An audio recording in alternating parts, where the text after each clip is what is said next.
We are back on the Rational Boomer podcast. Hopefully, your day is going well. It is Tuesday, just so you know.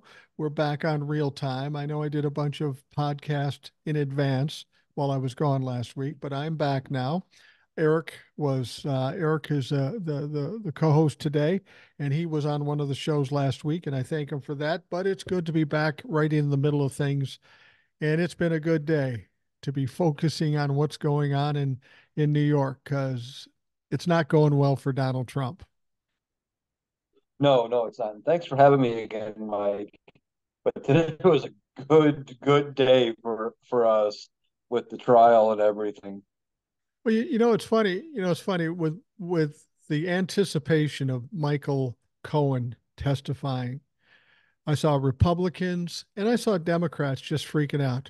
Oh, Michael Cohen won't shut up. He's going to screw up the trial for the prosecution. Donald Trump's going to get off. And I swear to God, these people run around looking for things to fucking worry about. Um, yeah, he might have been he could have turned this into a shit show. But when from what we hear about Michael Cohen, he was very measured, very sane, and not loud and obnoxious. Whatever he needed to do to play it right in this first day under testimony, you fucking nailed it. Oh yeah, from what I read, he really nailed it. But I think that goes in part to the fact that Michael Cohen is a trained attorney. Yeah, exactly. I think despite all of his criminality, despite the fact that he's a sleazeball and he runs his mouth on TikTok, you put him back in his environment that he was trained to be in, which is a courtroom, and he rose to the level that he knew he needed to be in.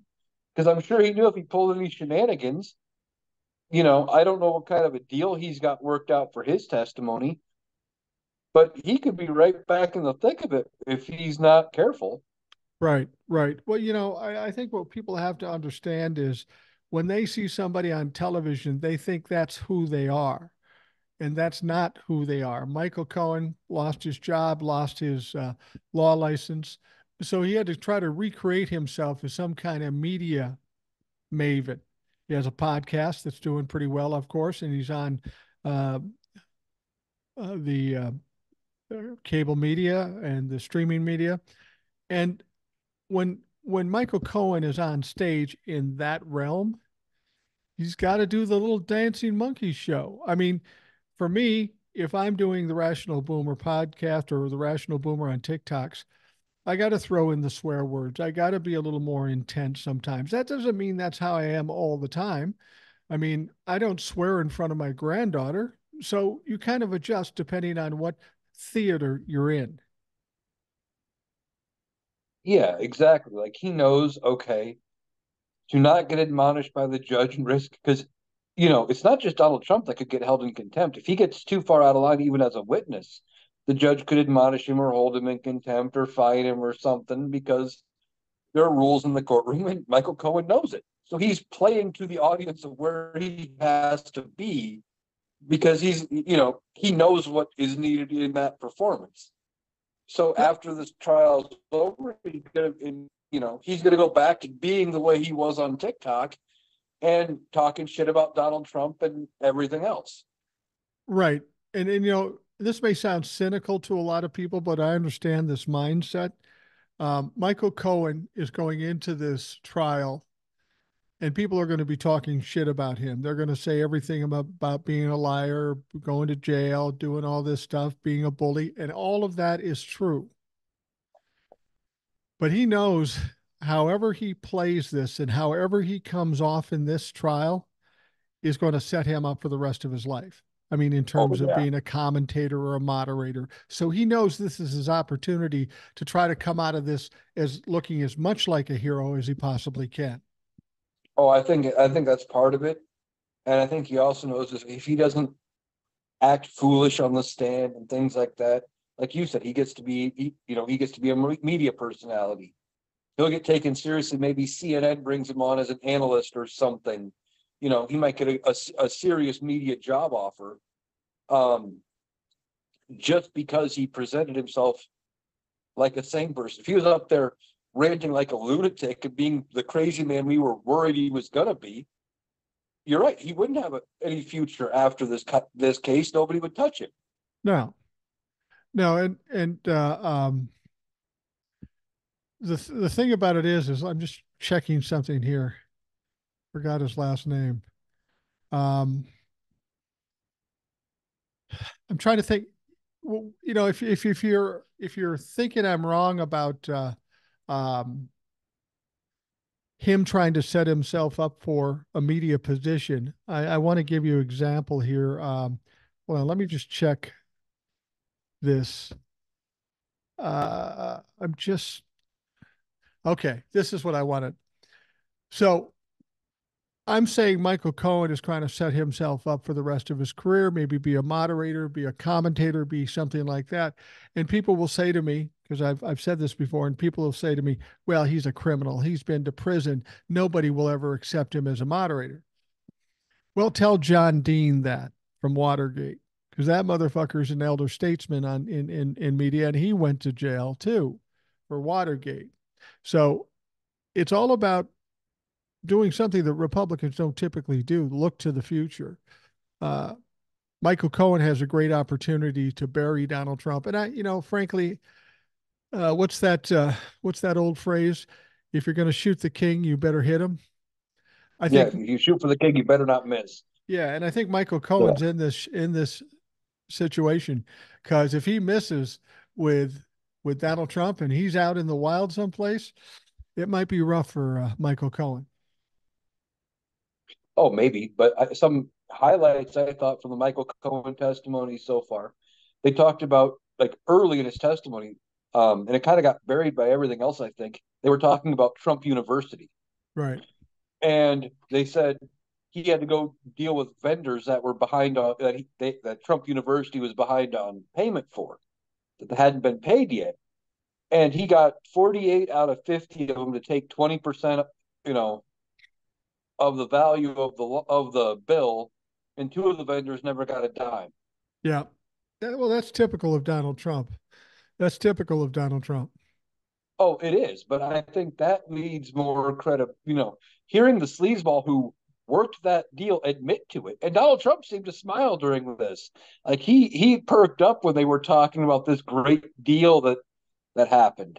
Yeah. Um, I think that needs credibility to again what was going on with this payment of why they overpaid Michael Cohen because it shows that it's so far out of character for Donald Trump that he was really invested in making this happen.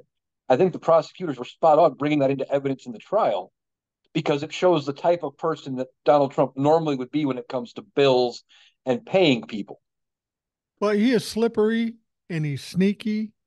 And the whole thing with Michael Cohen was kind of interesting how it worked out. I mean, trying to sell the idea that Michael Cohen just paid off Stormy Daniels because he's a good guy and wanted to do something good for Donald Trump is absolutely ridiculous. And with all the audio tapes out there, it's proving that to be the case. Um, I think with Donald Trump, he's one of those guys like I used to talk about business and negotiations and stuff. Um, Donald Trump, when it came to getting 20% off of these vendors and all this stuff, had nothing to do with money. It had everything to do with ego. My wife and I just went and bought a Oh yeah. car. My wife and I bought a car to replace her car yesterday. And they were saying, well, the interest rate is this, and this is what we'll get you for your trade in. And they were scared to death that I wouldn't be happy with how much I was getting with the car or the interest rate. Now, um, I said, you know what? Don't even bother with that. Just tell me what the final deal is. Tell me what it is, and I'll tell you if I like it or not.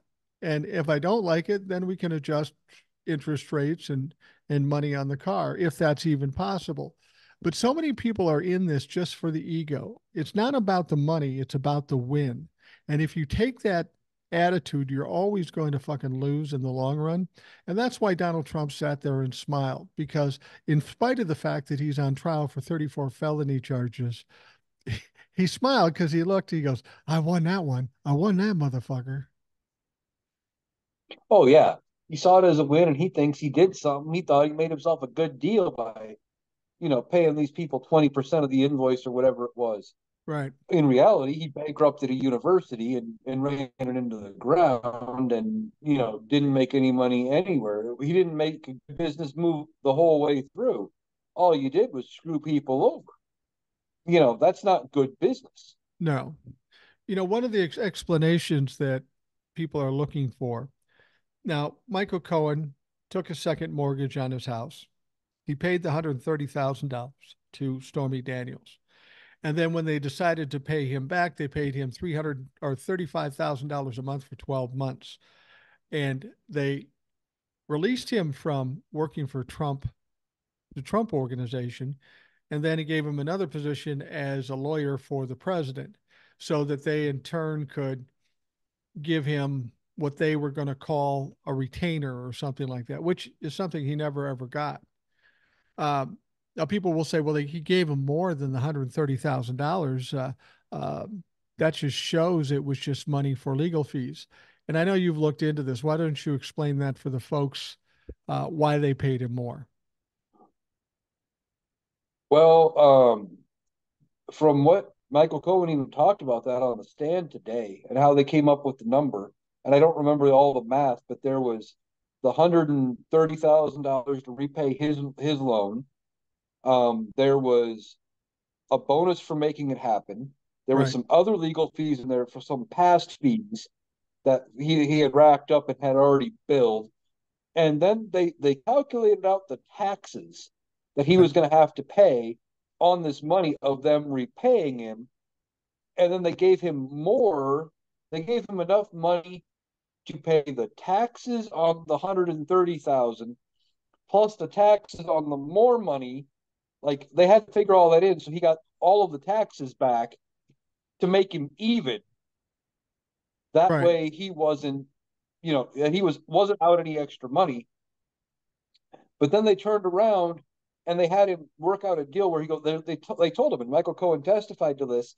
Just submit us a bill every month for your 1 month of this breakdown, and we'll call it legal fees, and we'll pay you back. And this is how we'll do it, so we don't have to pay it to you all at once, and we can skirt all it. Like they talked about this and how they were going to skirt it and call it legal fees and everything and break it down. This wasn't just oh, I need 12 months to come up with the money. They were trying to skirt things and they knew that. Well, yeah. And what people have to understand is if Donald Trump just said flat out, okay, I'm going to reimburse you for the money you put out. That's basically making a payment on a loan. There is no taxes on that. He put out the money, he's being reimbursed. There's no taxes to be paid. But because they were going to lie about it and say it was legal fees, now he would have to claim it on his taxes and he would have to pay taxes on it. So they had to pay him more in order to balance it out. So he ultimately got the $130,000. That shows us the sinister nature of this whole fucking thing. And it was all just an effort to bury it somewhere deep in his books so it looked like it was something else. When if he just would have put down, you know, repayment of a loan to Michael Cohen, probably nobody would have ever looked twice at this, paid him $130,000 and moved on. Wouldn't have looked twice at it, No. more than likely. Well, But and because he went the convoluted way, now he starts getting into the bank fraud and the business fraud. And that's where a bunch of these charges come from. yeah. Now, even if he wouldn't have gotten, see, there's a difference here, and I think I've heard people talking about this. By just him doing something fraudulent for the banks and such, or paying off a porn star, those are either not illegal or they're misdemeanors. They're not felonies because the fraud that was committed in his business is really kind of bad, but beyond the statute of limitations. And that's what the Trump-fucks keep saying. Well, it's past the statute of limitations. Where the problem is if they can prove that he did it to somehow affect the election. Because now we're talking about 2016 as opposed to 2005 or whatever it was.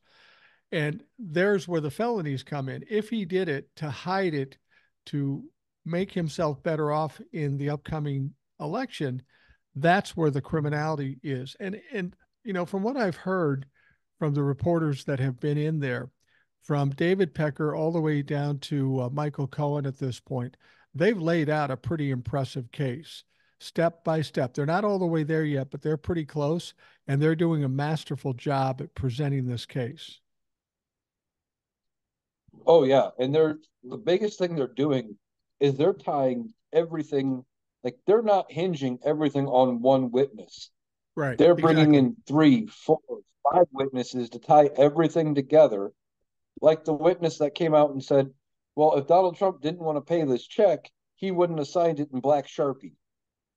He would have wrote void on the check and sent it back to me, but he signed it himself." You know, they were already prepared for the defense Donald Trump is going to try to raise that these underlings were doing it around him and he had no knowledge. They did it all. Right. You know, that was his that they knew he was going to take that route. They prepared for it. They're stepping everything together with multiple people to prove Donald Trump was in on it and that he had knowledge of it and that it wasn't one or two people acting alone, that it was a major effort by the company and Donald Trump Well, himself. and I think one of the mistakes people make is they look at Trump organization and Donald Trump. They think this was a massive company. And yes, it was involved in a lot of big deals and a lot of money. But for all intents and purposes, when it comes to people who work there or work for Donald Trump, it was more like a mom and pop gas station. There was 7, 8 people in this whole thing. And everybody knew that Donald Trump had his hands over everything. I mean, they already established he's a micromanager, that he's touching everything. And if that's the case, then he had to be involved in this Stormy Daniels thing. Oh yeah, I mean, Donald Trump liked to keep his hands involved, as tiny as they are, into everything. Yeah. Um, but he he couldn't let go of any sort of control. The one accountant testified that any check over $10,000 he had to sign himself. Well, $10,000 when you're a billionaire is Yeah. nothing. That's No. like, a dime, a dollar to us. Right. It's nothing. You know, I as a business owner, I'm not a business owner, but as somebody who's worked in business and been a manager and stuff, I've seen businesses, you know, ignore $10 losses Yeah. like it's nothing. Yeah. But it speaks to Donald Trump's ego of I need all of the money, every which way I can get, and it just it's not helping him in this case. His ego is going to be his undoing. Well, yeah, that's a good point. One of the things I know I think a lot of people thought that when Michael Cohen went on the stand, man, this is going to be a shit show. We got two loose cannons sitting in front of each other and they're going to piss one another off and there's going to be all kinds of fur flying. That didn't happen today. As you pointed out, Michael Cohen came off as a pretty good witness. He did the job and he held pretty strong to that. And while that was going on, the reports tell us that Donald Trump was absolutely fucking fuming in the courtroom. And then when he walked out of the courtroom, he was ranting about the judge and other things. But Donald Trump was not happy yesterday. No, no, he wasn't. He was fuming between that and, leaning back and closing his eyes. I don't know if he was fighting sleep or just if that was his calming method, trying to keep from lashing out. I don't know what that was, but he was seething. He was mad. And of course, if this would have been a debate stage instead of a trial, he'd have been talking over Michael Cohen at every step and every chance. And that's what he wanted to do. But his attorneys had to reel him in because he could if he keeps lashing out, he could blow this case for. I mean, he's going to lose anyway. But above and beyond it, he could blow the case. Even if the jury started to have doubt, him lashing out could erase all of that because they just don't like the guy. Well, yeah, and that's exactly it. A lot hinges on the perception the jury has of Donald Trump. And at this point, it can't be possibly good because he comes off as an arrogant asshole, which is what he is. And it's not going to bode well for him when they have to come up with a verdict. Uh, Now it's interesting. I had somebody contact me on TikTok, and they said, Well, he broke the gag order. He broke the gag order, or they're going to put him in jail. And I still think people don't understand how the gag order works. The gag order isn't an absolute gag order. It's pretty stringent now that Donald Trump is in the position he's in. But he can rant about the judge. He can rant about Alvin Bragg. What's interesting is that's all he's doing. He's behaving like a good little puppy. He hasn't lashed out at Michael Cohen. He hasn't lashed out at any of the other witnesses or the jury or the prosecution. He's only going after the two people he can get away with. And he has not broken the gag order yesterday when he was talking about these guys. No matter how mean he was talking, he didn't break the gag order. But believe it or not, it looks like Donald Trump is behaving a bit. And apparently, the thought of going to jail even for a night is enough to shut that fucking orange mouth. I think so. Although the real test is going to be, well, I guess it would be this morning after this right around the time this podcast airs. The wee hours of the morning before trial starts for Tuesday, True. to see if a middle of the night rant on Truth Social or something about Michael Cohen. Yeah. I guess that's possible. This is being recorded later in the evening on Monday. It'll go out after midnight on Tuesday, so it's conceivable we could miss some impressive tweets or whatever the fuck we want to call them from Donald Trump. Now, everything went pretty smoothly today, better than most people thought, and that was good news for the prosecution, bad news for Donald Trump. Now, today is a different situation, and you might be listening to this while it's going on or after it's gone on, but that is that Michael Cohen is going to be cross examined by the defense team. And make no mistake, the defense team is going to try to destroy him and rile him up. And as I said before, Michael Cohen is a bit of a loose cannon, like his best buddy Donald Trump. The question is, can Michael Cohen hold his composure, do what he did yesterday, today, and get through this thing and come out looking good as opposed to looking at a loudmouth dipshit, which is what he is, but he's trying to reimagine himself. I have more faith that Michael Cohen will be able to hold himself together than Donnie will.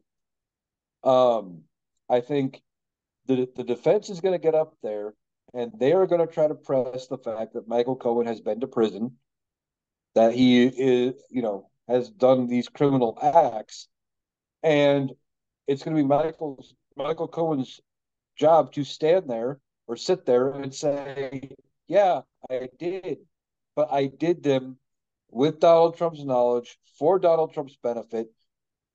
And step the jury back through and still use that testimony to bury Donald Trump without coming unglued, unhinged, and like you said, looking like a maniac. Right. And I think he can do it. I think I would get that might actually be the worst thing for the defense to do is to even try to cross-examine Michael Cohen, but they're going to do it. Well, yeah, we saw it with Stormy Daniels. The wise choice was Stormy Daniels, given how sharp she is and how quick she is and how funny she is. The smart thing would have been for the defense team to just get in there, ask her questions, and get the fuck out. That's what they should have did. But they didn't do that. And we know why they didn't do that. Not because they didn't think that was a smart idea, but because Donald Trump wanted them to crucify her. And once again, Donald Trump chose wrong, and she crucified the defense team. And I think the same thing will be for Michael Cohen. Donald Trump will continue to push and make sure that they punish or crucify Michael Cohen. And I'm afraid it won't work out very well because Michael Cohen's a lawyer and he knows how to play that game. Oh, he entirely knows that game. But I don't remember if you pointed it out or if it was somebody else I was listening to that pointed it out with Stormy Daniels on the stand when they cross-examined her. That, like you said, Donald Trump kind of directed the questioning. Well, one of the questions they asked her was about that golf tournament they went to together, Right. about how big his entourage. He was focused on his entourage, how well known of a celebrity he was, how good was his golf game. Right. Those Right. he was focused on that because those are image questions. Donald Trump was using it, amidst all the bad stuff she was saying about him, he tried to get his attorneys to stroke his ego a little bit by asking him these questions. And I think they might try to do something similar to Michael Cohen. There's going to be some questions they're going to try to trip him up and paint him out to look like the liar and the sleazeball that he is. But I bet you there's going to be a couple of questions come up where it's something that will feed Donald Trump's ego too. Yeah. Well, with Michael Cohen and this $420,000 monthly, the $35,000 a month payoff, uh, they make a lot about Michael Cohen being mad and maybe having an axe to grind with Donald Trump. Yeah, Michael Cohen was mad because at that point he could see that Donald Trump was acing him out, squeezing him out of the inner circle, as it were. Um, he wasn't going to go to Washington, D.C., and he was mad about that. And people are making a big thing about it. Oh, he was mad. Well, of course he's fucking mad. Anytime somebody gets edged out of a job or gets a bonus taken back, yeah, they're going to be pissed off. And I think Michael Cohen is best to say, yeah, Oh I was yeah. mad, and here's why. People can relate to that. Oh yeah. And I think the jury will relate to it, especially when, you have to keep in mind at the point at which Michael Cohen got mad at Donald Trump, all of this had already transpired. Right. The agreement was made. Stormy was paid. It was Michael Cohen had the extra mortgage on his house that he was trying to not only get repaid but keep hidden from his wife. Like there was layers there, and Donald Trump is trying. It seemed like Donald Trump was trying to do to Cohen what he wanted to do to everybody else and not pay him. Right. Right. And then the end result, of course, was that Michael Cohen goes to jail for Donald Trump. That'll piss you off a Yeah. bit. That might Oh raise your ire. yeah. But look at how many people have gone to jail for Donald Trump, and there's more in the wings. Yeah, yeah. It's. Did you hear the comment that Michael Cohen was talking about? It was about the Access Hollywood tape.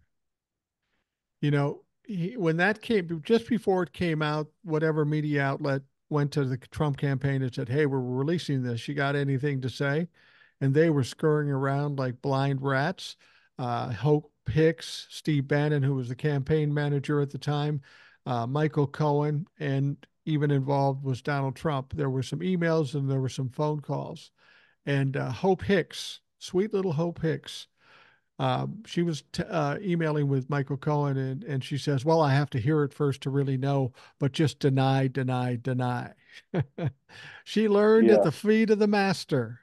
It wasn't so Oh much yeah. deny, deny, deny. It was lie, lie, lie, is what she was saying, and Oh yeah. Yeah. Yeah. it was It's so. ridiculous, but that's Donald Trump in a nutshell. Deny everything, and even when presented with it, it's gaslight and still deny. Right. What I thought was really funny was when Michael Cohen says he was talking to Donald Trump on the phone. They were talking about this whole thing with uh, Stormy Daniels, and they were talking about the Access Hollywood thing. And Donald Trump says, "We got to spin this. We got to find a way to spin it. Women in this country will hate me. Guys will think I'm cool, but everybody else, the women, will hate me." Too late, Donnie. They all fucking hate you right now. But what he said, his spin on it was, "Oh, that's just locker room talk," which was a stupid idea and doesn't work. But what was said after that, he said he got that spin from Melania, of all people. Now, I don't even know if that's true, but Melania's got to be one pissed off cowpoke at this point if that's what he told Michael Cohen, because she does not like looking stupid. No, and I doubt he got that from Melania. I do too. And as you say, you've been in a lot of locker rooms. I've been in a lot of locker rooms, and you know, I will admit I have been in a couple of locker rooms where people talk like that. But we were in junior high and in high school. There You you know, go. where, where it was kids with more testosterone than brains, and we didn't know what the hell we were talking about. Not saying I engaged in any of that conversation, but I was at least around it. But again, it was all guys who didn't know what the hell we were talking about anyway. Now, there's no excuse for a guy who's in his 70s or late 60s at the time, however old he was, no. to be talking like that. And then to try to excuse it. No, that's ridiculous. Now, I just, for full transparency, I've been in my share of locker rooms. I played sports when I was younger, and I've heard some pretty bluish talk. Nothing like that, really. No, I've never heard anybody say something like that. But I do have to admit one thing, and I wasn't necessarily involved in this, but more than once, I've seen people put Ben Gay in guys' jocks, which is fucking hilarious. As long as you're not the one that's wearing that fucking jock. That I've seen, but I've never heard anybody suggest they could grab somebody's genitals. So Worse than the jock strap. We had a guy on our football team. They coated the inside of his helmet with Ben Gay, before the game. With with Ben Ben Gay before the game. before the game, Yes, they you didn't must. like him. Well, I had nothing to do with it. I found out about it after the game. But they didn't like the guy bad enough. They coated the entire inside of his helmet. with Ben Gay. Yes. Wow. Bef- that was also the last game he played with us. And what was the position? I don't remember. Okay, so I don't it wasn't like the star quarterback or anything. know. He was I think he was like a third stringer that but most people didn't like him for one reason or another. I didn't even know him personally. But and now I sound like Donald Trump. Yeah, But I really didn't. I didn't know the guy. But I found out about it after and I'm like, what the hell are you guys doing? and we just need to Why would clarify, you do the entire helmet? Brad. That seems a little excessive, but let's just clarify now for the folks at home. You did not grab his genitals, right? Definitely not. Definitely not. You know, I was listening to some moderators today, and they made an interesting point. You know, Donald Trump is being called out for adultery, for affairs, for paying off porn stars, and all this stuff, and he sometimes makes reference to Melania Trump. The fact that Melania Trump is not there supporting him every day, that does not help him with the journey, with the jury. They're thinking to themselves, his own wife knows he's guilty. She doesn't want any part of his shit. Donald Trump has been hearing over and over again that he's got no support from anybody. So then he hurries up and he gets some people to come to court, like Ken Paxton, the Attorney General of Texas. Who cares? He got Eric to come out, and Eric's sitting there for the first time, and he's hearing this shit, and you can see the sour look on his face. And he's going, thinking to himself, "Holy fuck, this guy is an asshole." Well, Eric showed up Yeah. yesterday. Eric showed up yesterday too, and except when he was sitting in the crowd, he was scrolling through his phone, which you're not supposed to do in court. You're supposed to not be fucking with your phone in court. And I was just looking at it. I was kind of daydreaming about this, and I heard that he was doing that. And I thought, well, maybe Eric um, was seeing the end of Donald Trump, the demise of Donald Trump, and maybe just maybe I'm looking at the bright side here. Maybe he was trying to change his ways. Maybe he's trying to re-educate himself by scanning through multiple rational boomer TikToks. I mean, I don't There know. you go. I have no proof of that, but There you go. it sounds like a good deal. Eric's going to have to do something. He's too young to fucking give up now. He's got a life to live, and his dad is not helping matters much. But the most fucked up thing about yesterday, two other people came to the court case or the trial. Tommy Tuberville, senator, and Senator J.D. Vance, two of the potentially dumbest senators in this country today or in history. They went into the And one of trial. them wants to be vice president. Yeah, of course, or they both do, or at least one of them. Um, and so they go in there for about 90 minutes. And after 90 minutes, they've had enough. They probably, I don't know why, but they go out. And the first thing they do is they set up a press conference out on the front steps. And Tuberville's got all kinds of complaints for Donald Trump's trial and how he's being treated and all that shit. But the only two things he really brought up that were his complaints: number one, the disrespect The disrespect in that courtroom from the judge, because when the judge welcomed everybody to court yesterday, he welcomed everybody, and he called Donald Trump Mr. Trump, not Mr. President, Mr. Trump. And Tuberville was hyped up about that. And then he went on to say, and that courtroom is depressing because it's an old beat up courtroom. It's depressing. So his big complaints about the trial against Donald Trump is that they're not calling him President Trump, and the courtroom is depressing. Nothing about evidence, nothing about facts.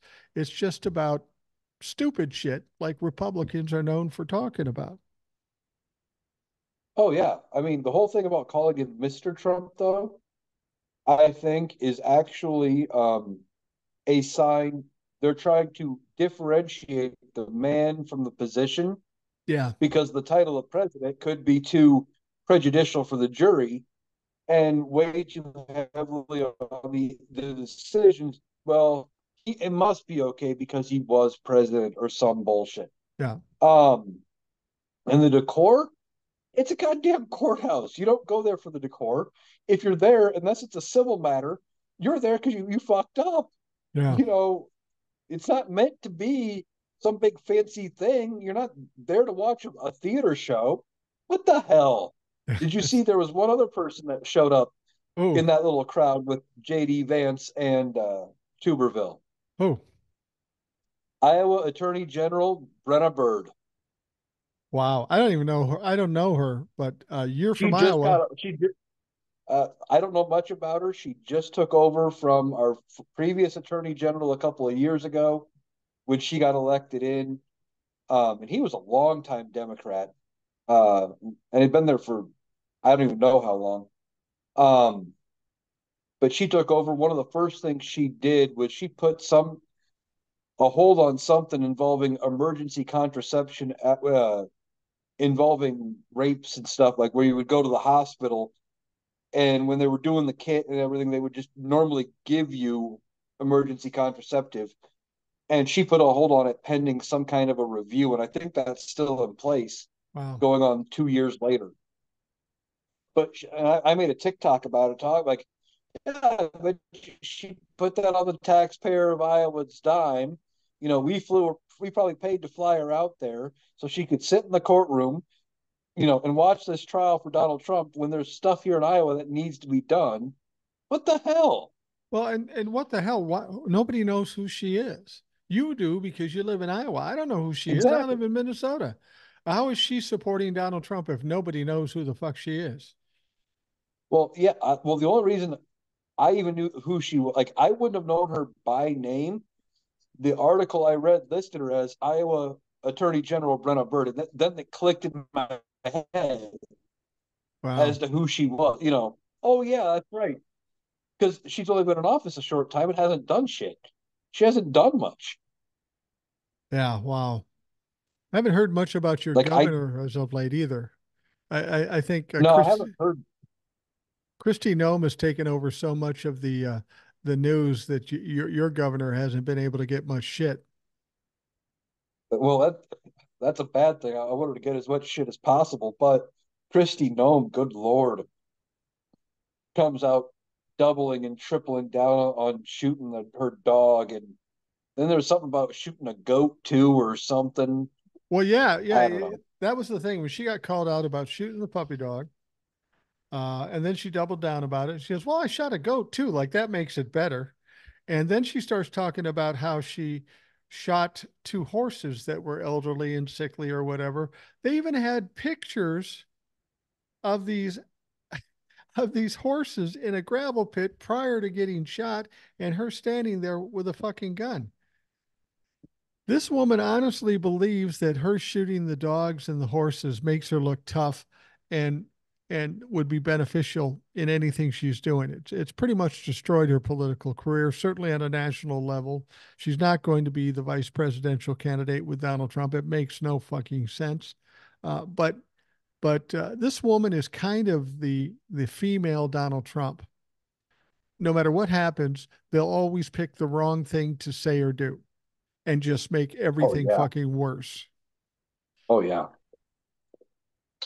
No, she's always saying the wrong thing doubling and tripling down on this stupid bullshit. Um, I mean, she might be the vice presidential pick for Donald Trump, but if he picks her, it is only because he wants somebody cute standing next to him. I don't know if he thinks she's cute or not. I don't even know if she's that attractive, but that would be why he would pick her. That's it. Like he's either going to pick somebody as his vice presidential candidate who's very weak and controllable and loyal, somebody who brings something major to him, like money, or somebody attractive.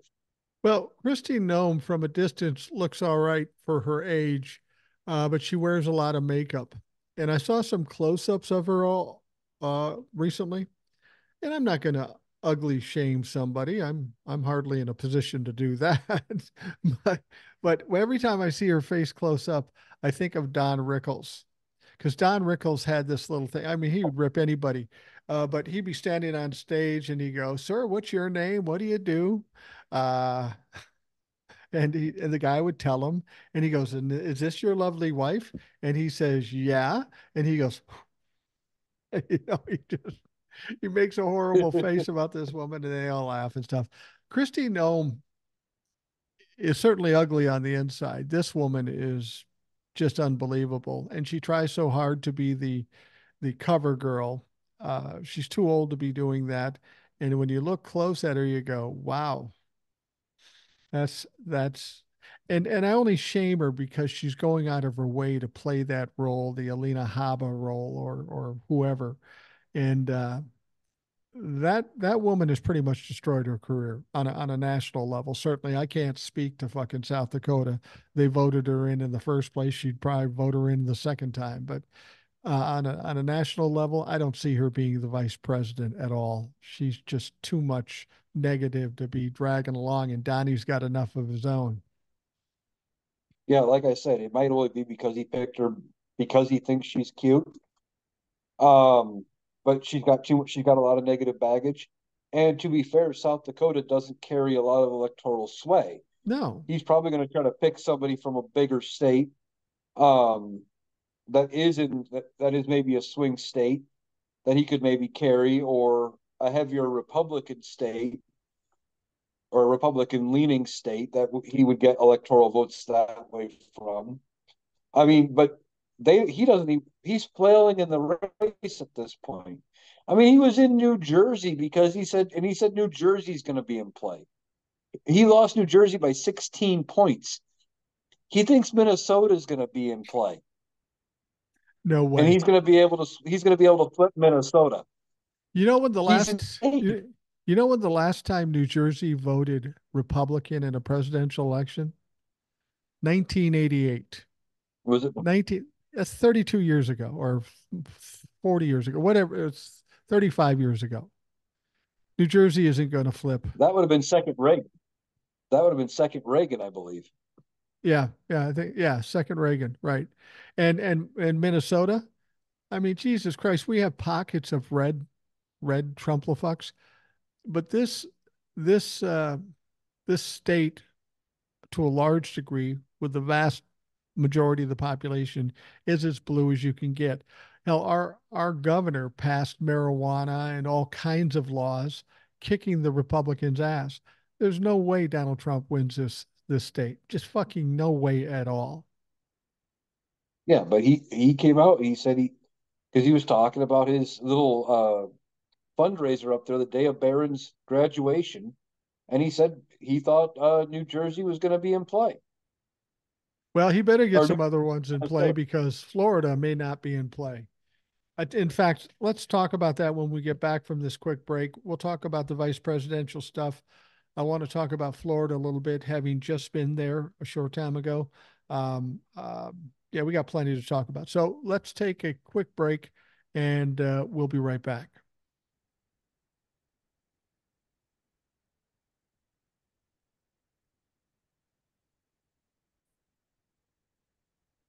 We are back on the Rational Boomer podcast. And today, Eric is joining us. He is our friend and co host from Iowa. He has an interesting perspective from those folks in Iowa. And, since we're here and before we get started in the second half of the program, I want to remind folks that Eric is on TikTok. I'm seeing him more and more every day. He's gaining ground, he's gaining followers, and he's always got interesting stuff to put out and an interesting perspective. So if you're on TikTok or YouTube, check out Eric's account. And Eric, why don't you tell them how they can find it? Either TikTok or YouTube at Analytical Iowan. Um, just search Analytical Iowan, ANALYTICALIOWAN. Yeah, I had to yeah, stop and think for a second. I know, I know. That's why I'm glad you spell it because I would have trouble. I know how to spell analytical, but if I have to do it quick off the top of my head, I do have to think about it. While we're talking about handles, I need to bring this up. Um, you may have remembered when I had HVAC Jeff on the show, the Trump Oh, humper, oh right? yeah. Right. Well, he's got a new handle on TikTok. Apparently, he got kicked off from HVAC Jeff and all that other stuff. You know what his new handle is? What? Rational Debater. Rational debater. Okay. He can't get me back on his thing because he wants to ride the coattails of somebody who's got more followers. So he thought he'd just change the name. I don't know if he thinks I'm going to be angry and come after him and then get back on on his live with him because I'm not. I don't fucking care. I mean, what you have to understand is there is, and these guys I like. There's a rational millennial out there. There is a rational Gen X out I don't there. think I've seen that one. Yeah, there's a few of them out there. One I see all the time, and I don't particularly care. I don't have a copyright on the word rational, and I don't care if anybody uses it. Why would I? But it's just ironic that HVAC Jeff, with the problems I've had with him and the debates I've had with him, and he was HVAC Jeff for all these times, and now he's rational debater. He's neither rational or a debater. He's a dipshit. Yes, yes, he is. Jesus. And Well, if he just started a new account, that means I probably already surpassed him in followers. exactly. The guy can't get a following, and I don't know why, because he's stupid and he's annoying. When I had him on the show, that's why I told him. I said, Jeff, you're doing this for all the wrong reasons. You're not trying to deliver any information to be helpful. You're strictly trying to be outrageous so you get followers. The real way to do this is do the job the best way you can, and the followers will come if they're going to come. But if you go out there hunting for followers, you're going to fucking fail. And of course, he keeps failing. So I don't really worry about him too much. I mean, I don't necessarily hunt for followers. I just look at stories that I find interesting and I look at them and, you know, some of the stuff I pick up on, I feel sometimes gets buried in the news of some of the other stuff. So look for some of the funnier stuff or um just if I find it interesting, I'll talk about it. And of course, I'm doing a lot of videos on the Trump trial right now Right. because there's so much to talk about. Yeah, I just take things that interest me that I think are important. I try to get all the facts and then I create an angle for that story. And I just say that. And it's more so to clarify it for me so I understand it, but I say it out loud and people listen and it works. And that sounds like the same thing you're doing. It makes it much less complex in doing the TikToks or the podcast for that matter. So anyway, check out Eric's TikTok and YouTube channel at Analytical Iowan. ANALYTICALIOWAN.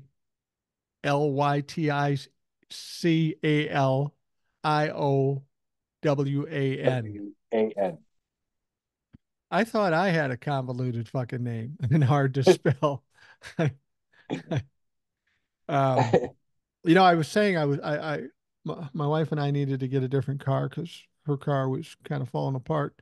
And I was in talking to a finance manager. And this kid, he was 38 years old and he was a talker and he was of a like mind. So My wife always gets nervous when people start talking politics because she's afraid that they're going to think differently than me, and it's going to be an argument. And I usually lay back until I can tell what they are. And clearly, he was a guy of a like mind. And we were talking about staying up late. He goes, "Yeah, I'm going through TikTok till 2 o'clock in the morning, and then I don't get up early and all that stuff." And I said, "Well, I'm on TikTok." He goes, "Oh, well, that's fun." I said, "No, really, I'm on TikTok." He goes, "How many followers you have?" I go, and my wife goes, "Oh, fuck." I said 330,000. He goes, how did you do that?" And I said, "Well, I've been doing it a while. I'm just consistent." He says, "I've been wanting to do TikToks too. Nothing like what we're doing, but talking about finance and classic cars and stuff like that, the things he's in." And I told him, I said, "Here's the only thing you got to know that I know about TikTok. There's a lot of people that want to just stuff information down people's faces. There's got to be something. You don't have to be the best looking guy in the world, clearly. Um, but you got to be a little entertaining and you got to have a distinctive personality. And it doesn't have to be a great personality. It just has to be distinctive and people will take to it. So it'll be interesting." He said he'd check out the Rational Boomer TikTok and uh, and it'll be interesting to see if he ends up doing them. I said, "Call me if you need some help." It's weird that you would call a 64-year-old guy for tech help, but trust me, I know a little bit about it, so I'd be glad to help you. Anyway, we were talking about the vice presidential thing and who's going to be Donald Trump's candidate. And I always kind of giggle inside when they ever talk about the vice presidential candidate for Donald Trump. I keep thinking to myself, well, that's a little presumptuous because I'm still not convinced he's going to be the nominee. And even if he is the nominee, who wants to drive that who wants to be driving co-pilot on that train going off the bridge? Because they're not going to come out of this as a winner. Yeah, and the other thing that's a little weird in almost any other election, we wouldn't be talking as much about who the vice presidential pick is going to be No, normally. no, I mean, you had, there was a little bit of there's a lot of excitement when Joe Biden picked Kamala Harris yeah, because of what it meant. right. But we talked about it for a while, but there wasn't all this anticipation and speculation leading up to him picking her. They didn't care who, when Donald Trump picked Pence the first time, nobody cared. Like there No. wasn't a big buildup as to who his vote. We knew he was going to pick somebody. When Hillary picked, and I can't even think of the guy's name, whoever Tim her running Kaine. mate was. Tim Kaine, I think it Okay, was. okay, but I couldn't even remember who he picked or who she picked. I mean, you know what I mean? Like normally the vice presidential pick doesn't get a lot of play. The last time I remember there was this much focus on a VP pick. Again, it was after the fact, and that was when John McCain picked Sarah Palin. Right. Normally the VP doesn't get a lot of play, but I think it's getting hyped up because the media is preparing us for the possibility of whoever his pick is, that's going to be the actual Republican nominee or the person running the Republican ticket come November.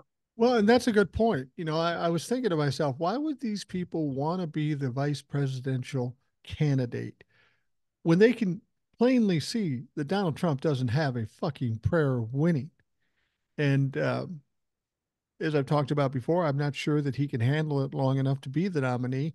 And that may be exactly what these people are doing. They're trying to be the last man or last woman standing when Donald Trump finally crashes. And maybe that is the appeal to this whole thing. I mean, even still, there isn't one good candidate that could beat Joe Biden, not one. But that may be it. That may be them just trying to stand in line, be the first in line when Donald Trump uh, tail spins and goes out of control because it's coming. I mean, we can see it now. Yeah, but I think beyond that right now, the media is putting such a focus on who it's going to be to prepare us for the idea that they're already putting the steps in place kind of to say, hey, we're not even sure if Donald Trump is going to make it. Oh, Right. whoever this person is, they're trying to hype up the pick. so that person has some hype and they can build them up as some big heavyweight going into November versus waiting around till this person's picked in, what is it, July or August, whenever the convention's going to be, Right. and they announce it the pick, and now they got to hype this person, you know. But here's the problem with that. If you want to, like you said, some big heavyweight, I don't even know who that would be in the Republican Party. I can't name a heavyweight that would be just earth shattering that they were the vice presidential candidate. But that would all be well and good if the RNC could make that decision, assuming Donald Trump took a shit. But the RNC is going to have nothing to say about it. Donald Trump would not allow that.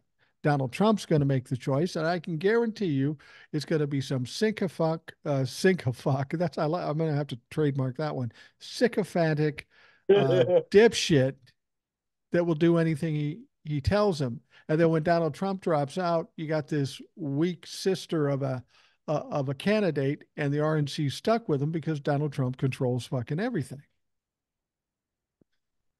Oh yeah, no, I agree with you right there. What I'm saying is the media, I'm not even saying whoever they pick is going to be a heavyweight. The media is trying to build them like a True, true, heavyweight. true. This is like putting in like you said, it's going to be a weak person. You're going to be putting in a 110-pound dude in a prize, or a person in a prize fight going up against Mike Tyson. Right, You right, know, Mike Tyson in his prime, right. even by comparison. But they want to build it up like this fight's going to go 10 rounds, and they're trying to set the hype now, knowing that just in case Donald Trump can't make it to November, they want the hype around the VP pick so they can keep the buzz going and keep drawing ratings to November. Well, there's one obvious choice that everybody's talking about, and that is Nikki Haley. Now, Nikki Haley dropped out, of course, but for whatever reason, in these recent primaries, she's getting anywhere from 15 to 25% of the vote without even being in the fucking race. A natural choice for Donald Trump, an intelligent choice given that is he needs that 25% that she's taken away from him. So if he made her the vice presidential candidate, that would be the smart move. It wouldn't cause him to win, but it would be the smartest move he could make. Now, the problem with it is Donald Trump is still butthurt over Nikki Haley and her disloyalty and the people who stepped away from him to support Nikki Haley. And he said, I don't need you. Don't come back here. Don't send your money. So there's a lot of ill will there. And I think Nikki Haley would be stupid to step in and say, yeah, I'll be your VP. I will do it. It makes too much sense for Donald Trump to actually do. It won't do him any good, but Nikki Haley is probably the only reasonable vice presidential candidate that's going to give him something that's of value to him, meaning the 15 or 25% he's already lost to her. Well, I had an interesting thought about that 15 to 20%. I don't know how much of that 15 to 20% is voting for Haley because it's Nikki Haley. I She don't was think just any the of them. last person, but she was the last one standing, Right. the last one to drop out. If it had been DeSantis, if it had been Chris Christie, whoever it was, I think they would still be voting for that person, whoever it was, that 15 to 25%, whatever that number is. So bringing her onto his ticket, I don't think will get him those votes, even by bringing her in. Yeah, I think you're They're probably not. right. So I don't think that would gain him anything. The only one that could potentially bring him anything right now is that Doug Burgum from North Dakota. And the only reason I say Doug Burgum is a bona fide billionaire with Yeah. money. Yeah. And that's what Donald Trump needs right now. And if Yeah. he's willing to open his pocketbook and fund the campaign and fund Donald Trump's criminal trial for a chance to be VP and maybe become president when Donald Trump steps in it, and he's no longer able to function, Donald Trump will bleed him dry. Look what he did to Mike Lindell. Yeah. Yeah. Doug Burgum, you're right about that. The only value he brings is money. Because when he was on that debate stage in the primary, that was one lost fucking puppy up there. He didn't know what the fuck he was doing. He was way over his head in that situation. But Doug Burgum, like you say, is a legitimate billionaire. After seeing what's gone on with Donald Trump and Mike Lindell and some of these other people, I mean, even Doug Burgum can't be so egotistical that he's going to risk tens or hundreds of millions of dollars on Donald Trump. Even he would have to know fucking better than that.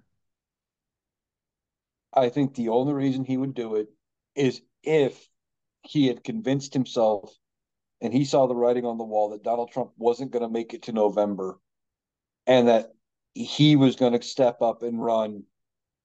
But even then, I don't think even he's delusional enough to think he could beat Joe Biden. That guy is so one dimensional, no personality, doesn't come off as very bright. I don't know how he made billions of dollars, but he did. And so, yeah, I don't know. I just think the whole idea of getting a vice presidential candidate for Donald Trump is a little presumptuous. We are looking at a trial that's going to end in a couple of weeks, maybe 3 weeks max. And after that trial ends, there's going to be multiple criminal convictions, felony convictions. I don't think we really understand the impact it's going to have on this country, on the campaign, on the race. It's never happened before. It is pretty devastating to go through something like that. People just think Donald Trump's going to get convicted of a crime and he's just going to slip on through, do the electric slide on through, and it'll be fine. It's not going to be fine.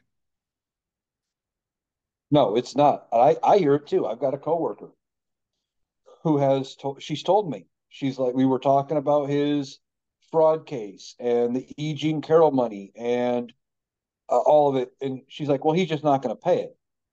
He already did. No, he's already paid a chunk of it. That money's gone. Well, he'll find a way out of it. How? He The ain't money's getting. out of his hands. It's in the hands of the court. He can't he can't make it come back magically. And he's losing every appeal along the way. And then you got this other bill now coming from the IRS, this extra $100 million, where he took the same deductions 2 years in a row. They went back, they looked at his taxes and said, yeah, you owe us more money from penalties and interest. Ironic part about that, they want to crucify Hunter Biden for something similar. And Hunter Right, Biden paid those taxes. right. Well, the situation with Donald Trump is regarding the Trump Tower in Chicago, I believe. He took a bunch of tax deduction, which he's perfectly legal to do. But he liked those tax deductions so much, he said, well, let's do it again this year. And frankly, the IRS frowns on that. And when you're dealing with the IRS as opposed to the DOJ, you're dealing with a whole different fucking animal. They don't wait around. They just take you shit. They just take you shit. They don't care who you are. And like you say, now it looks like he's going to owe $100 million at least. And it's all about what we've been talking about for the last 2 years, fraud, fucking fraud. Everything about Donald Trump has been fraudulent. When it comes to money, it's all lies and bullshit and fraud. And every time we turn around, there's a new example, a new set of evidence that shows that it's absolutely true. That's why I don't understand how Trump-a-fucks, with all this evidence thrown in their face, they still can't grasp it. Well, in part, they have been told since he came down the golden escalator, basically, that, don't believe your eyes, believe me.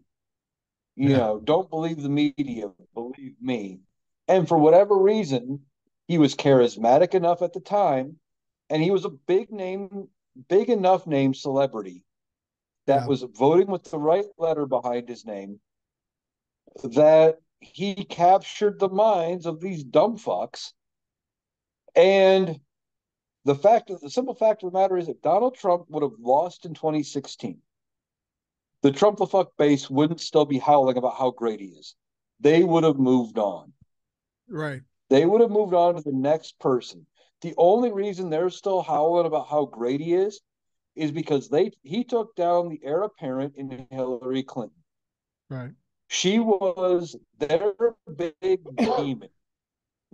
She was gonna be the first woman president, and all this. And yeah, I know butter emails, but she was the boogeyman of the right for whatever reason. Right. They had her as a boogeyman, and everybody was saying going into that election it was going to be a landslide, and Donald Trump pulls out a win, and that's why I think he still has such the following because he beat the devil in their mind. Right. And then places like Fox News don't tell them the truth either. Right. And I don't know if Donald Trump realizes yet, but at some point he will realize that the best thing that could have happened to him is if he'd lost that 2016 election. He'd still be flying under the radar, cheating the IRS, living like a pig, grabbing genitals and doing whatever the fuck he wanted. But when he made that step and he won the election, he's now playing in an arena that is above his head. He could control everything when all the yes people around him were working for him and they were afraid to get fired. But when you go to the government level, the federal level, the DOJ is not afraid of you, at least not as much as what we're looking at with people that work with him and family members. The biggest mistake Donald Trump ever made was running for president and then winning the presidency.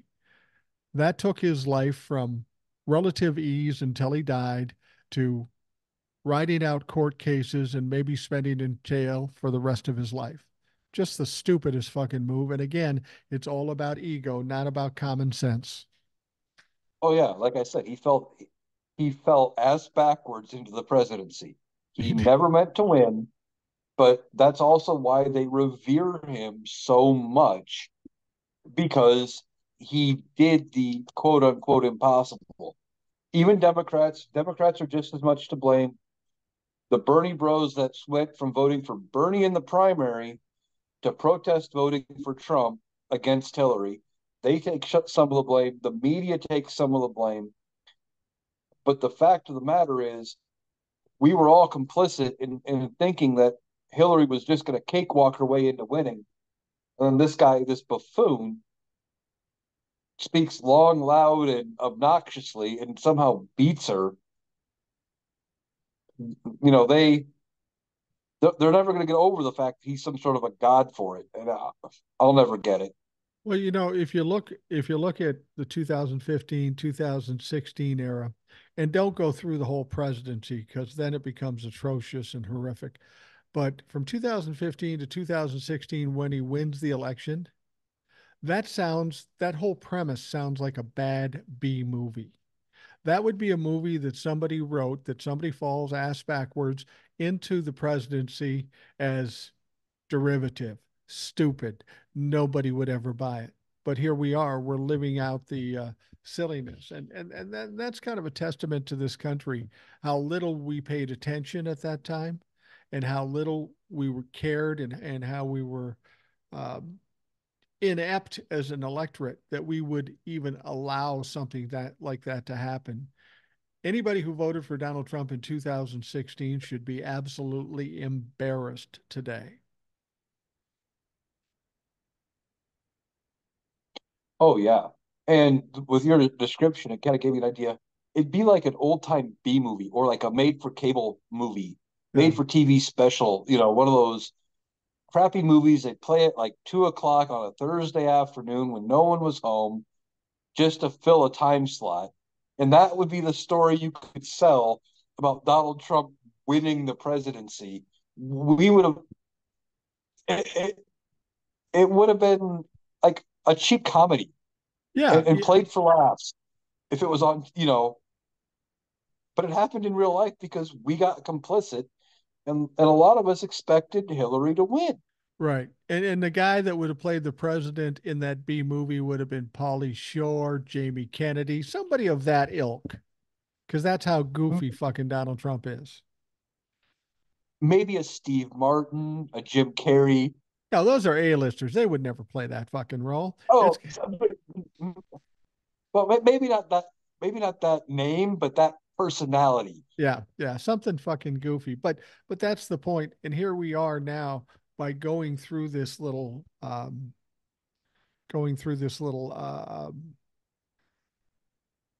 circus that we went through.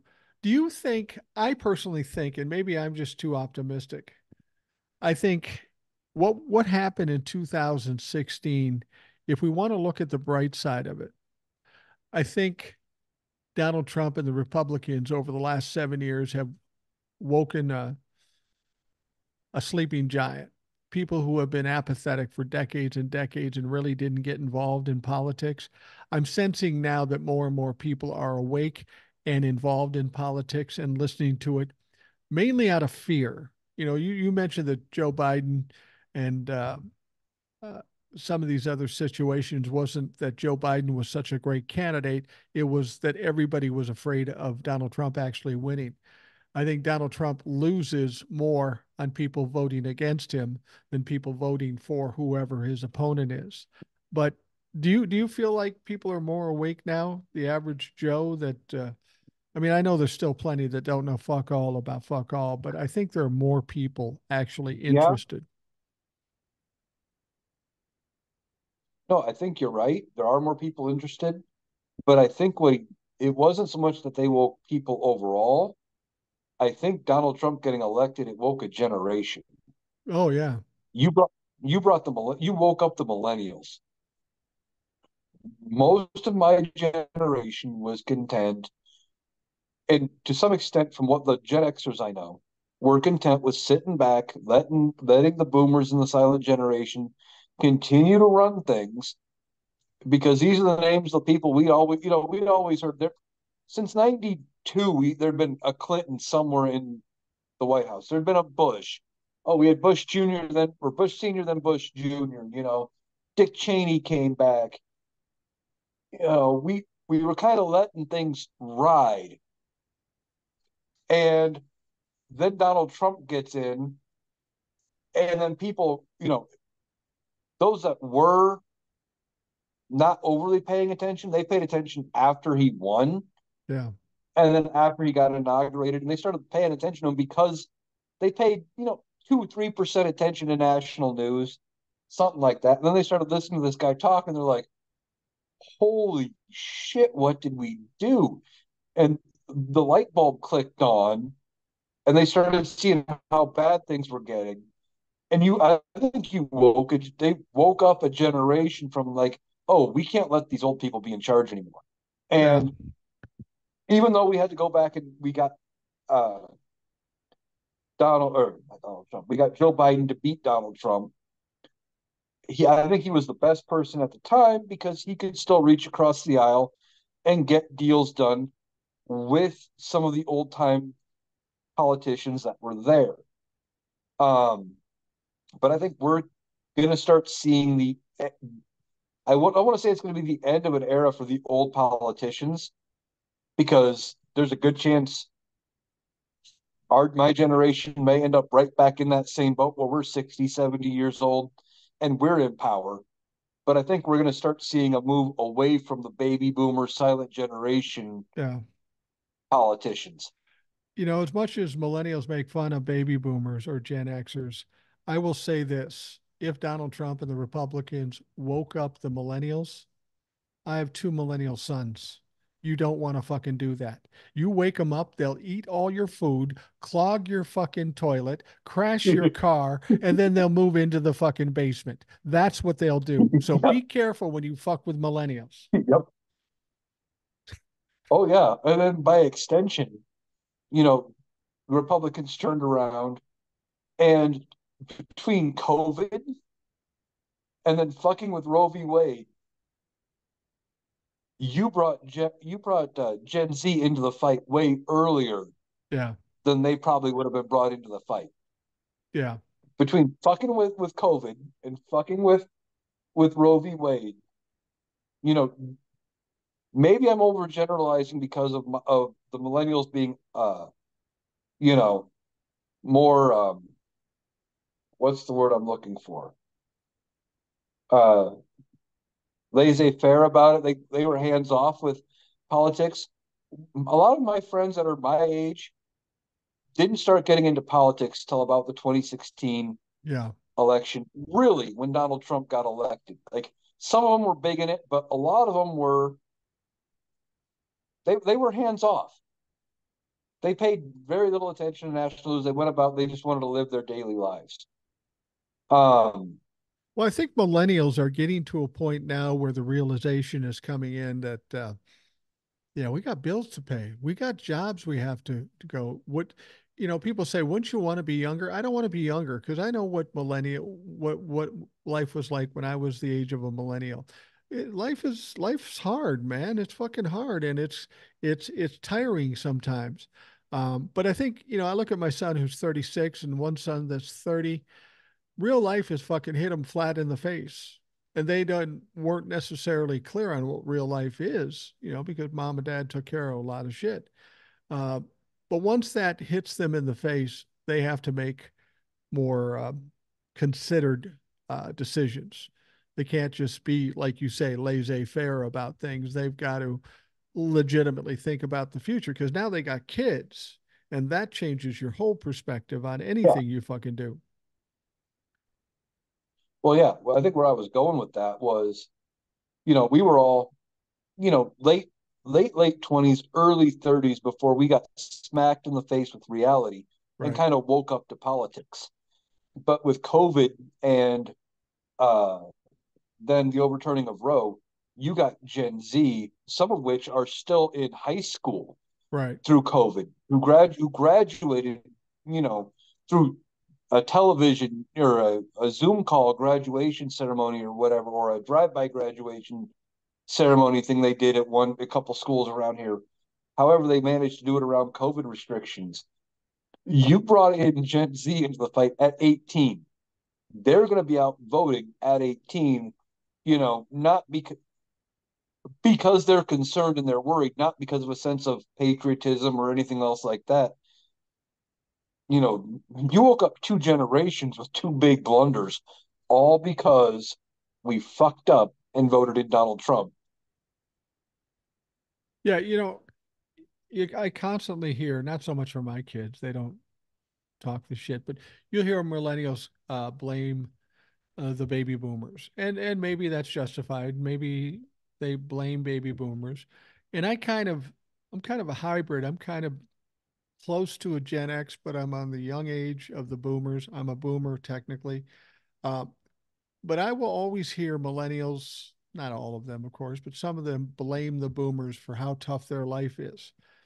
Okay, you want to whine and cry, that's fine. And maybe you're even right, but you're the adults now. You are going to have the majority of the votes come 2028. Fucking do something about it. Vote out these motherfuckers. Don't vote for Donald Trump. Don't vote for Joe Biden if you don't want to. It's your future, not mine. If you want to control your destiny, you got to fucking do something. Exactly. And I think that's why more and more people are getting out, and part of it was as technology is now advanced, there's things like TikTok and you got this podcast and stuff. The message is getting out there more to the younger people, to the millennials, to Gen Z. We're getting past the scripted narratives. We talk about it all the time about how they hate TikTok. The politicians do because they can't control what we say on here. And they want, we're getting the message out and people are realizing that, oh shit, things really are that bad. So they're taking control. They're getting up to vote. And I think it's going to be after Joe Biden gets elected this next term, our next, we're going to have a younger person as our next president if it's not Kamala Harris. Yeah, It's going to be somebody in their 30s, early 40s again, yeah, and it should be. It if it's should not be. Kamala. Yeah, and a lot of people. I always hear people coming to me and go, "I don't like Kamala." Why? I mean, I don't know what it is. She's certainly more left than and Joe Biden. And we have to be careful because we talk about the radical right and how bad they are for this country. There's a small faction of the radical left that are problematic too in this country. We need to be kind of more in the middle or maybe middle left or whatever to kind of bring things back. Um, but again, that's all laid at the feet of millennials and Gen Zs. They're going to have the deciding votes to do that, and you need to get on it now. I listen to young people say, "I don't like Joe Biden because of Israel." Okay, well, Donald Trump's perspective on Israel is worse than Joe Biden. So I don't know what they want to do. You're not going to vote for Joe Biden. You're going to vote for Donald Trump. Is that the play? No, you're not going to fucking do that. That's just stupid. I feel like it's just them trying to create some leverage to get Joe Biden to do what they want him to do. And Joe's been around too long. He's too old. He's not going to play that fucking game. But I was talking to a young man, and he says, "Well, Joe Biden's old, and he can't do this or that." Okay, yeah, okay, he's old. But you got Donald Trump on the other side. He definitely can't do anything. He said, "Well, I'm just tired of having to vote between two old nutty white guys." I said, "I get that. But in order to get to the point where you can get what you want, you got to make the right choice now. Because if you make the choice of Donald Trump, you will never have the choice to fix this thing. So you're going to have to buck up and vote for Joe Biden and then take control and change it." I always make this comparison. So say you're walking into a doctor's office and the doctor's going to tell you what's wrong with you. On one side, you have a sprained ankle. On the other side, you have Ebola. Which one are you going to take? And of course, they're going to take the sprained ankle, and Joe Biden is the sprained ankle. Okay, you don't like him, but you're going to survive that one. You will not survive Ebola. Exactly. That's a good comparison. I mean, the analogy might be a little wonky, but the comparison of a sprained ankle to Ebola kind of fits. And but I think after this election, we're going to start. There's going to be a shift toward younger politicians. I do. I think it's going to happen, and I think it needs to happen because the problem is they complain, "Oh, we're tired of voting for old white guys," but we haven't been voting for old white guys. Not really. Not when you think about it. We've been voting for people who have been in the same age bracket since the 90s Right, compared to us, compared to people my age. right, right. You know, there's not much of an age difference between Bill Clinton and Joe Biden. No, no, There's that's not. that's true. They're in the same generation. Uh, W. Bush and Joe Biden are same generation. They're about the same age. Same with even Barack Obama. He's slightly younger than Joe Biden, but not by much. Well, it's interesting. Barack Obama was a young, pretty spry, healthy guy, right? He was the first president when he was elected. He was the first president in my lifetime that was younger than me by a year or two or something like that. He was younger than me. And I'm looking forward to future presidents all being younger than me because I'm tired of what's going on. And if I'm a young person, I don't want a dipshit like me deciding what their future is. I mean, that's what I've always said about Roe v. Wade. You got all these people wanting to overturn Roe v. Wade, and they can't even have children anymore.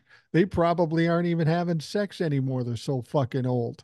And to have them making the determination of what young people are going to have to deal with in the future is just fucking ridiculous. Oh, exactly. And the young people are seeing the effects. I think a lot of them, a lot of my generation took Roe for granted. Yeah. And now that it's gone, they're seeing what's happening in some of these states. And I don't remember all the facts. I was just reading a headline. I think it was Tennessee. I think it was Tennessee. There was a woman who was denied an abortion. Maybe it was Kentucky. Um, and they found that the brain wasn't attached like the way it was supposed to be or something. That there's like 0% chance of the baby being born not brain dead and was still denied. Right. Right. Right. Well, let me ask you this. What year were you born? 83. 83. So you've never known a time until recently when abortion wasn't legal. Your entire life, Right. it was always there. It was always there. For somebody like me, and I was young at the time where they passed Roe v. Wade. Um, I knew a time when abortion was absolutely taboo. Nobody, nowhere could even talk about that shit. And then they passed the Roe v. Wade thing, and things changed. I knew what it was like beforehand. I knew what it was like after they passed Roe v. Wade. And while millennials maybe took Roe v. Wade for granted, I get it because they've never known a time when Roe v. Wade wasn't there. And I think by them taking it away like they did, this has really shaken up millennials. They're going, wait a minute. I mean, I think millennials realize that rights are being taken away from them even more so than somebody like me, because I knew when it was. To me, it just seems like we're going back in years. To a millennial or a Correct. Gen Z, it's like they came in and took your shit for no reason, something you've always had. Right. And like my mom has talked about, people in her graduating class who would disappear. They'd be gone for Right. part of the school year. Then they'd come back and they just didn't talk about being gone. And you know what, we know now from people talking about it after the fact that that was the girl got pregnant. She went to one of the homes where she lived out her pregnancy, basically gave birth, gave the baby up for adoption, and went back to live her life.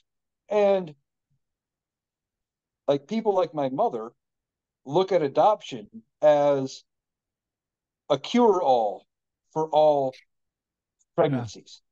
To that Yeah. to my mother, that is a cure all for this, because she doesn't, and she will never see the nuance of like a baby who's gonna have a 0% chance of being born alive, and a baby that will be born alive and healthy that could be put up for adoption. She Right. doesn't see that nuance. She To her, you let them both be born, and she'll throw it in God's hands and say it is what it is. And if the baby's born and be healthy, then it can be adopted out, and some family would take it and love it. The problem with that line of thought, and your mom is not the only one that thinks that way. These are people who think everything in life is black and white. It's either bad or it's good, or it's right or it's wrong. And that's just not the case. You know, some people who are against abortion think that every woman who has an abortion is just too lazy to use the rhythm method or contraception, if they even believe in that, that they're just using abortion as a contraceptive, which, I suppose there are some situations, very minor situations. I'm guessing Old Soul would know the percentages, but there's so much to this abortion thing, things I've learned a lot from by having Old Soul on, hearing those stories. And I keep telling her, keep telling the stories because people need to know that there's more to it than saying abortion is right, abortion is wrong. There's so much more to it. And when it hits you or your family, then you fucking finally realize and it's too late. Well, yeah, there's so many. There's the women that need help that their body is already miscarried, and they just need treatment for that. Like there's like the 0% chance that this baby is going to be born. They can't do anything to save it. Like, and in some cases, they were excited about having this baby, Yeah. and but then they needed medical care. But these laws are written so strict and so black and white that there's no nuance there, and it's so hard to get around. The other thing you said, you kind of touched on it, and it's something my mom believes. She believes that women are going in, and they want that they're going in at you know 39 weeks gestation, just deciding, oh, I don't want to be a mom anymore. I made a mistake. Don't want to do this. Time for an abortion. That's not how that works. No, that's The not ones that are happening that making way. the decision, they're making it early, and most women aren't using it as birth control. And I don't have a guy, and I don't have the best stance to be talking about it from this perspective, but I saw a couple TikToks on it, and this was the part that made sense to me. Women aren't using it as just general birth control because each procedure is a couple $1,000s. Right. Right. There Right. are tons of cheaper contraceptive options that they can use. They're not using it just for contraception because of the cost, just the cost alone, and not to mention the toll it puts their body through. Right. Right. I don't.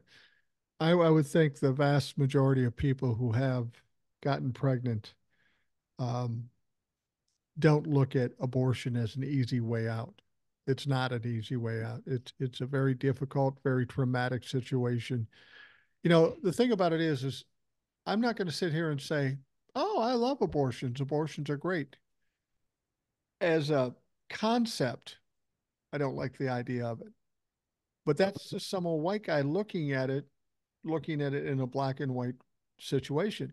But then when you tell me, well, you got to take away a constitutional right away from a woman, you got to take away bodily autonomy, you put them in danger, maybe cause them to die. Well, now you got to look at the whole fucking package. And that's what Republicans have a tough time doing. Oh yeah, exactly. And um, like for me, I know I don't have all the answers, and I don't look at it really black and white. The biggest thing is like with um, I don't. I kind of look at it as you're taking away the constitutional right, but at the same point, I know I'm not a medical professional. I think those choices should be handled by the medical professionals, by the doctors. Yeah, I agree. And as I told my mother the one day when we were talking about it, I'm like, for me personally, I would never encourage anybody to go get one. No, I wouldn't prevent anybody. I'm like, if that's your choice, go for it. But what I want is for them to be safe, legal, and rare. right. Make the right choice. But you should have Exactly. that choice. You should have that Right. choice. Um, But and I said, I told my mom, I'm like, you remember a time before it was happening when, it was kind of an undiscussed discussed thing when women would find a way to make it happen and cause it anyway. right. You don't want to go back to that. You want to at least be, if they're going to happen anyway, have them safe and regulated in a medical environment so they can handle any other complications that come up and you move on. Exactly. Well, we're going to wrap things up here in a minute, but I wanted to bring something up. I saw something come across my phone here, a news story, and I just find it kind of hilarious. Apparently, Ron DeSantis is getting ready to do some things to raise money for Donald Trump. How fucked up is that? These guys were fighting like cats and dogs. They hated one another. And now things have changed, and Ron DeSantis is now going to raise money for Donald Trump. He's probably going to do a better job than Donald Trump, but Ron DeSantis has all kinds of problems too. I mentioned I was down in Florida last week. I went to Key West, which was absolutely beautiful. I went to Miami, not my thing. Beautiful town, not my realm, not my thing. I'll go back to Key West, but I wasn't feeling Miami that much. Um, but Miami's in a weird situation. Ron DeSantis has been an utter failure. He can't be very popular in that state.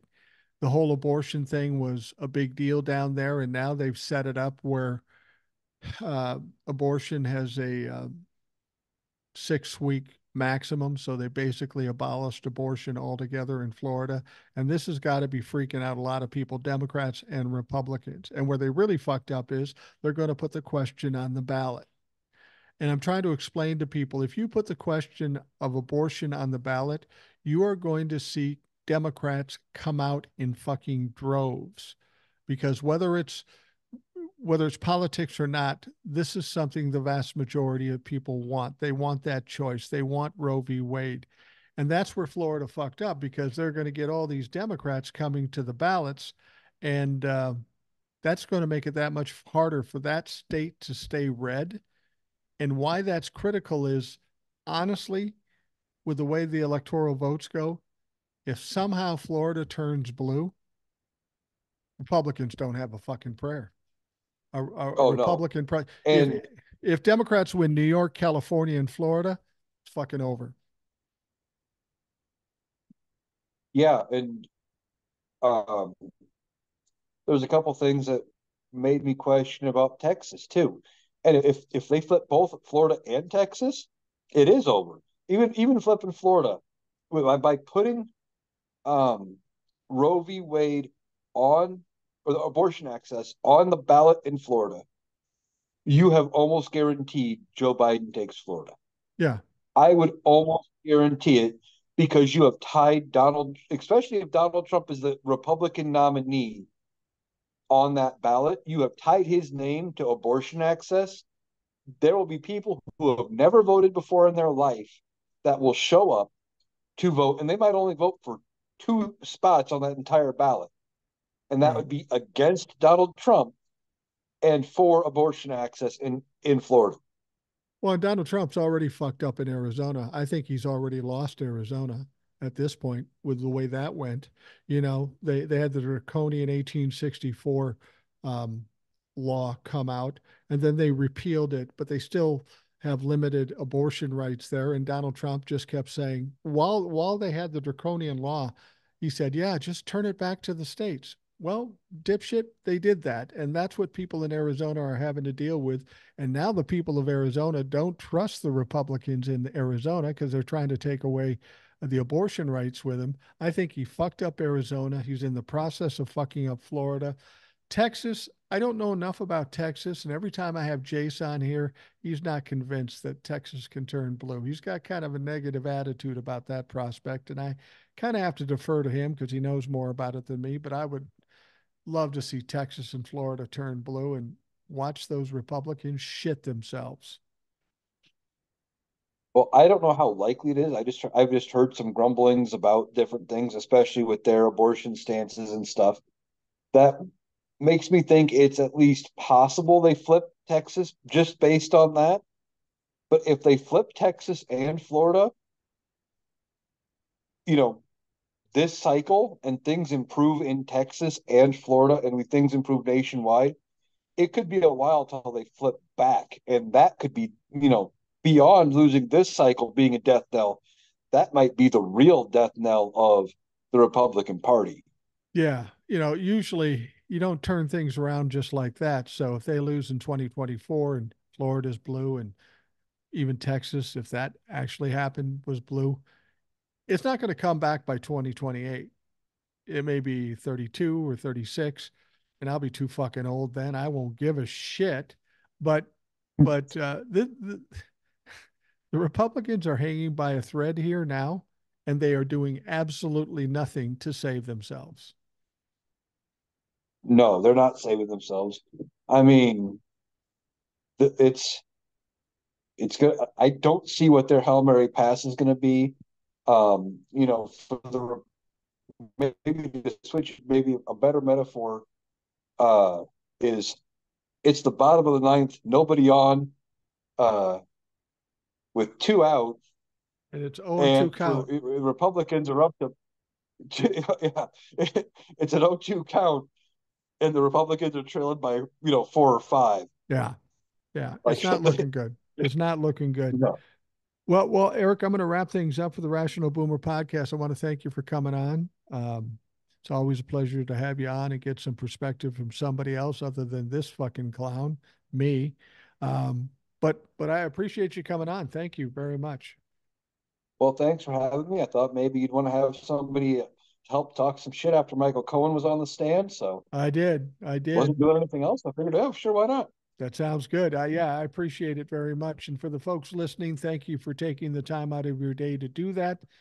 I hope you have a great day. And of course, we'll talk to you again tomorrow.